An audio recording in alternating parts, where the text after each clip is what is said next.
वेदिकांमध्ये स्वागत करा चळवळीच्या आद्यप्रवर्तिका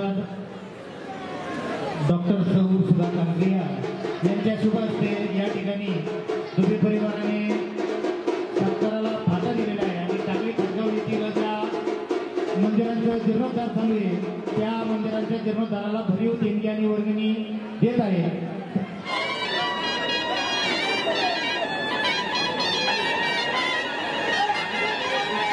पत्रकारांनी शिंदे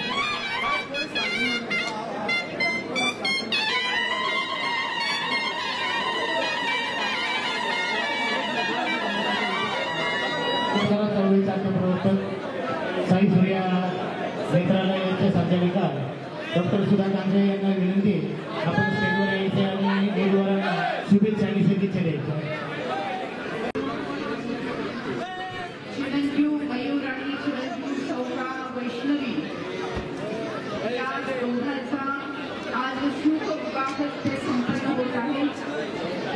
दिवाळी परिवार दुबे परिवार या दोन्ही परिवाराचं मी हार्दिक अभिनंदन करते, कारण अभिनंदन करण्यासारखं त्यांनी अत्यंत सुंदर असं नियोजन केलेलं आहे। या गावाला या गावची जी देवस्थान आहे या साऱ्या देवस्थानांना वंदन करत असताना त्यांच्याविषयी श्रद्धाभाव अर्पण करत असताना त्यांनी भरी वर्षी देणगी सुद्धा या देवस्थानाला दिलेली आहे।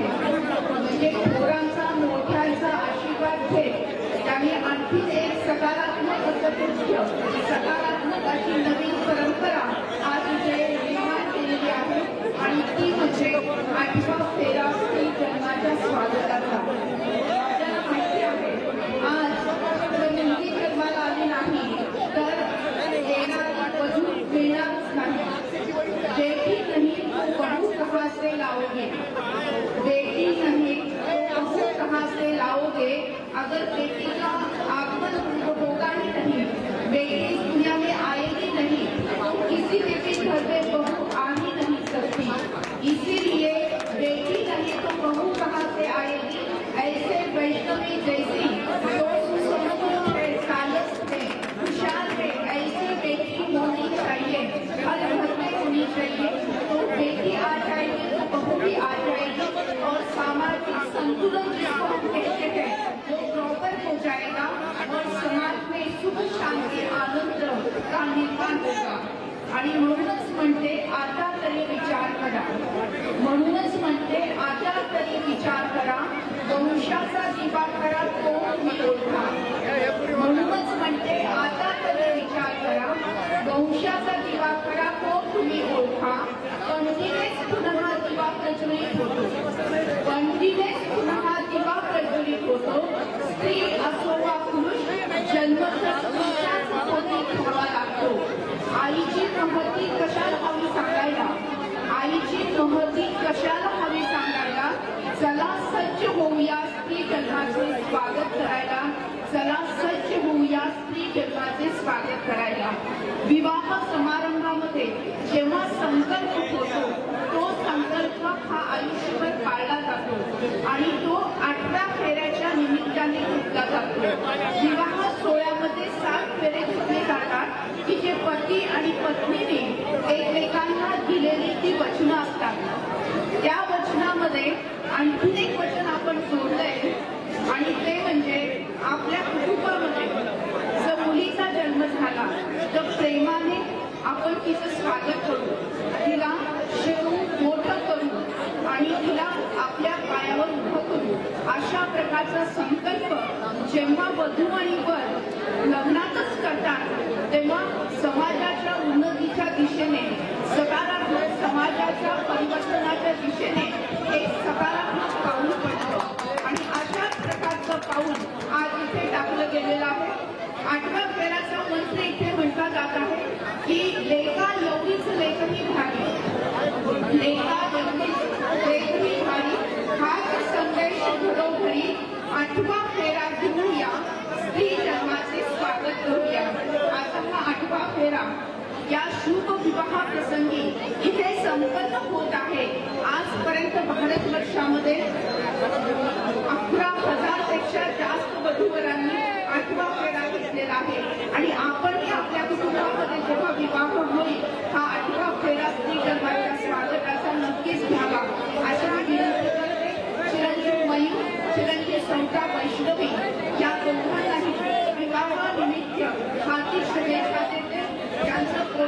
जीवन, सामाजिक जीवन, वैयक्तिक जीवन सुखाचं, समृद्धीचं, आनंदाचं, भरभराटीचं जावं. त्यांच्या जीवनामध्ये सातत्याने सुख आणि सुखच यावं आणि त्यांना मानसिक समाधान मिळावं. त्यांचं आरोग्य निरोगी राहावं आणि त्यांच्यापासून समाजाची, देशाची, कुटुंबाची सेवा व्हावी अशा प्रकारचा आशीर्वाद ही साई सूर्य नेत्र सेवाच्या वतीने देते. चिरंजीव वैष्णवी हे सुद्धा साई सूर्य नेत्र सेवा परिवारातील आहे आणि चिरंजीव मयूर हा सुद्धा साई सूर्य नेत्र सेवा परिवारातीलच आहे. त्यामुळे आमच्याच परिवारातलं, आमच्याच घरचा हा शुभ विवाह आहे. ते या दोघांनाही मी हार्दिक शुभेच्छा देते आणि धन्यवाद.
कन्या को आपण महत्व देते, जैसे पुत्रों को अपन प्यार करते हैं वैसा ही अपनी कन्या को भी घर के बराबर समझना, ऐसा यहाँ पर कहा है इन्होंने. और उसके बाद यह संदेश घरों में, यानी ये जो कन्या पुत्र के समान है, यह संदेश घर घर जाना चाहिए, ऐसा वो कहें. और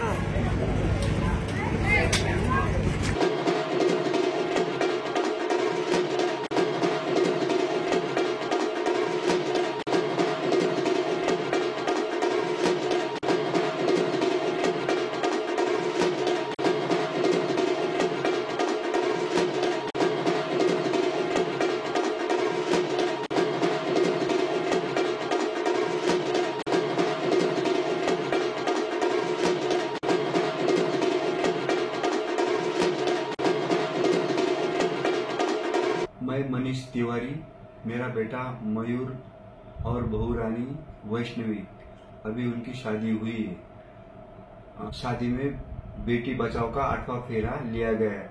इस बात की मुझे बहुत खुशी हो, हमारे पूरे परिवार को बहुत खुशी हुई है. बेटी नहीं तो बहू कहाँ से लाओगे.